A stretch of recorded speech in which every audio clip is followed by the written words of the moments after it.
Hey folks, it's Ben. I'm here with a video to kind of show you guys a 2009 Dodge Ram. This is my work truck. I work for Bondo Security, or did, or will soon be quitting, here in Stettler, Alberta. And so here's the work truck that I have been using. It's a 2009 Dodge Ram, of course, four-wheel drive. It's a pretty nice truck, actually. It was originally the owner's truck. He bought it brand new from Stettler Dodge. Nice people that are over there. So I wanted to kind of give you a quick tour. So if people had questions about them, they could see my video and see what's kind of awesome about them. So let's start the tour on the inside, since I have a cat in there and she's probably looking to get out. Hey Willie. Okay, so here we get in the cab. This is a very loaded pickup truck. And so what I mean by that, it's got lots of options. It's got the sunroof, which can tilt up or open back. It's got the visor for that as well. It has the ability to, has a power rear window. So that window there, in fact, when I put the key in it, here I am flapping my lips about stuff. Let's live the dream and go ahead and run these things here. So it has a cool key that's not actually a key, it's more of a chip in a plastic thingy. You put it in, turn it on, and it'll beep at me a couple times. But yeah, if we control this guy here, it's either open or closed. It's a cool little motor that you can save store-wide or closed. So that's pretty cool. It has the ability for me to not have licensed music going on here. It has a media center, which can take AM, FM, satellite, navigation, which is kind of out of date, and I don't know a means to update it. Down here we've got toll haul for the transmission, ESP. I'm guessing that's must be some sort of traction control. I'm guessing you could turn off the hazard lights to make all the lights blink. It's pretty easy. It does have a power outlet. It's 150 watt right over here, but you do have to turn it on in order for it to actually do things. I typically, and my son unplugged it, but I put a phone charger on that, and then the power cord comes out and I can charge my phone. And then this is for the backup sensors. It'll beep at you when you get close to something backing up, and you can turn that on or off as well. Climate control is easy. You can technically turn them both to auto, and it'll just kind of figure out what you want to have done to it. The delay means that it's going to wait for the car to get warmer before it actually starts pumping out 75-degree air.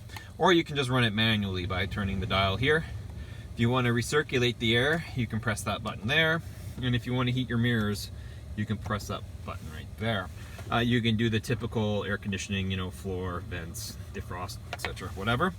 Temperature up, down on each side, and if you want the air conditioner on or not.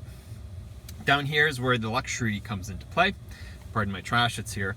I won't do it while the car's not rolling. Oh, there it is. Leather seats, very fancy. And you can also heat them. So you can turn on the heater, just the butt. It also has seat air conditioners, which is actually on a hot day pretty amazing. And then a heated steering wheel, which is also really amazing and really hot. If you run with bare hands, you have to turn it off before the timer goes, because it does get really, really hot. Nothing on these two switches. I imagine there could be something there, but and then these are for the passenger side. And then of course it doesn't come with the optional cat. You have to bring your own. Two-wheel drive, four-wheel drive auto, then locked in four-wheel drive, and then four-wheel drive low. It is a kick butt truck, and then it does have a neutral button, which is just the disengagement of pretty much the entire drivetrain that you see here. Scrolling down a little bit further, we've got our shifter, cat rubbing our hand, which is making everything wiggly, and cup holders, and there's a power port down here.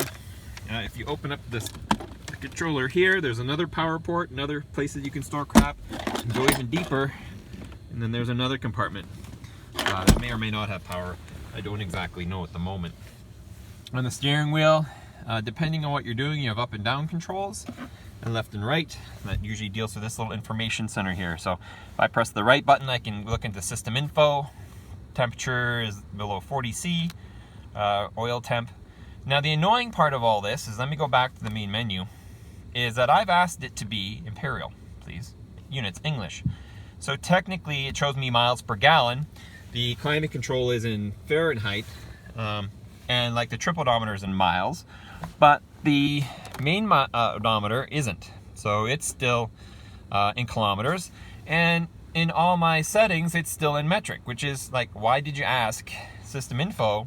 Oh, it's at 40 degrees, or oil pressure's at kPa. It's like, really, guys? Could you, the whole point was to be able to switch it over. As you can tell, this truck has 335,000 kilometers and almost 6,000 runtime on the engine here. It's a nice gauge cluster. Temperature gauge, or battery power, RPM, speedometer, and primarily metric. Of course, it is a Canadian truck. Oil pressure, fuel gauge, temperature gauge. They all work pretty well. Door open sensor. So if I close this, and it will indicate which door is open, and a cluster of relative normal idiot gauges. There's a little crack right there that's been there since I've ever had it. It's a little dusty too. Moving on over here, you have your lights and automatic, off, park lights, or full lights. And then if you want your driver's lights or fog lights, it's that button right there.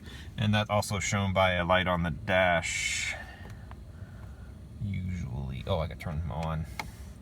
If I run the lights, there they go. Yeah. Otherwise, it does run daytime driving lights. And then there's a cargo light here. So if I press it, it also shines on the dash there for the bed light, and then my dimmer. On the door, window mirror controls, of course. They're heated, obviously, and they're power. And then we have our power windows with the ability to turn off all the other windows. Thank you, Willie. And locks and unlocks. Cruise controls down here. It's just a little stick, so you can go up or down or forward and on off with the button there.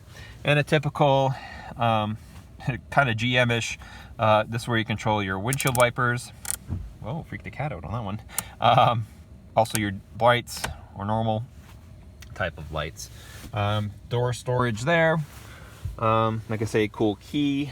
Not a lot going on over on the other side of the truck, I should say. So let's turn it off, or actually let's turn it on. It's a little cold. According to this, it's 25 degrees Fahrenheit, which is awesome. I mean, that's what I want to know. But the metrics, like I say, it's not all quite metric, and you can actually turn the whole thing off too. Okay, cool. So let's open her up. And while we're here, park brake, of course, and we'll pop the hood.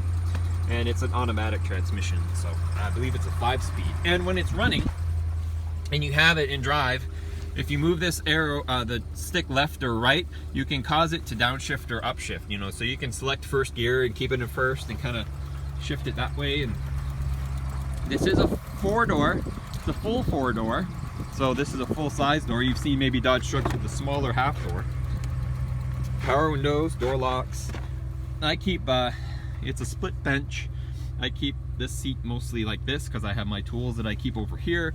And then I do have a jump seat here, more or less, that I keep my personal things. But also if I had to take a passenger, it's not hard to heave all that crap over there. But they can both fold up.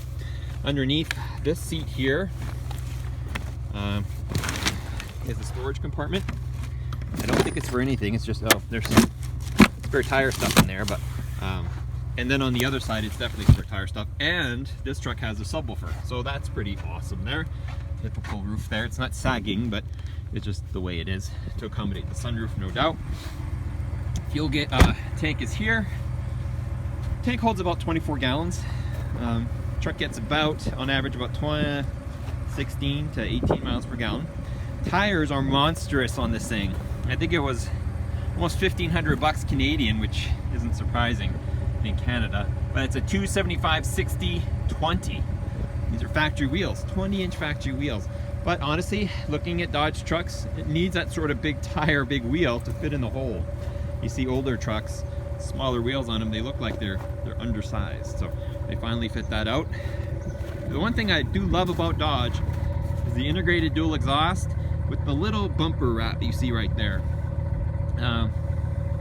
It's just a nice touch, means you can't really put aftermarket exhaust on it, but the reality is with a cool exhaust like this, you might not want to. It does have a keyed latch for the door. So if you had a tonneau cover on it, this had some sort of bed tying down thing in it that's mostly been removed at this point. I just keep ladders in it. One of the cooler features of this truck are these. It's called a ram box. You see, you can't see the fender well in the box. That's because they pretty much just enclosed it. lets you put tools, straps, boosters, that sort of thing in here, garbage from construction sites, that sort of thing there. So those are really handy, honestly. I keep longer things in there, and you can just go and get them. There's the power window from the outside, and the little pigtail up there actually goes to a cell phone booster that's in the truck as well, if you get somewhere where you don't need to be. The Ram logo was removed for the company logo, but it still has the Hemi sticker. The only spot of rust on this truck, they haven't been using salt in Alberta, but there must have been the manufacturing defect here, and it started as a little bubble and it's just gotten worse. It's now this big. It really needs a flare to be taken off and that to be corrected. It does have a block heater, of course, because we are in cold Canada. And you can see a little bit of rust around the front bumper now. They are salting the roads now in my area, which is unfortunate. Here we have some of the magic. I have done no maintenance to this, so I don't have any informational videos on it, but it's a 5.7 liter Hemi low-power engine in this truck. I think it's about 300 horsepower or so. I'm not too sure. I looked it up one time just to know, but it does have a wrapped up battery. And like I say, I don't do work on this car because work pays for that. So if they want to have a monkey mess with it, I let them. So, alternator, air compressor, nothing magic here.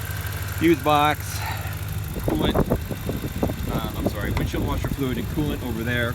Check the oil occasionally, but we take it to an oil place to have it changed. It's not my job to do that. Sensor for the hood. Bam. Fog lights are there. That's a button you can press. It's got tool hooks, which I've never had to use. And so that's the outside of the truck primarily. So it's a pretty awesome truck. I've had a lot of fun with it. It does have quite the power seats. They're lumbar support, up and down. I have them pretty much all the way back, and because I'm pretty tall. And you can set them for set one position or two. So if your wife drives a car or other person drives a car, they can set it for that. You can move the pedals back and forth. That's kind of cool. I don't know if you see anything move on that, but you can move the pedals back and forth. So if you're short, you can bring them right up to you, and then tilt steering lever right there. If you have any questions on the truck, feel free to ask. It's an auto dimming mirror. That's why the cable there. And there is also a, I believe, an OnStar variant or something along those lines on it as well. So that is not subscribed to anymore. If you have any questions on the truck, ask away, or comments. I'm shooting this video because I figured out I have lots of time, but like I said, I'm leaving my job, so I'm actually have to hand the vehicle back. I'll be for a little bit driving my S10 there, and then we'll get the Grand Prix back out. I gotta buy a battery for it. But it's got some nice tires on it. Like I say, it was about 1,500 bucks for 4. So kind of pricey in my land. And I'm from the States, so it's like, you're paying more than 100 bucks a tire, you're paying too much. But up here, yeah, tires are very expensive.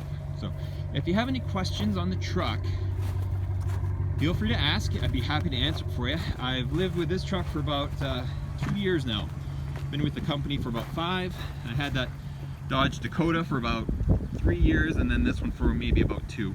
And it was the first truck that we actually put the Bondo security logo on. So it looked pretty fancy there. So once again, if you got any questions, let's take a quick peek underneath.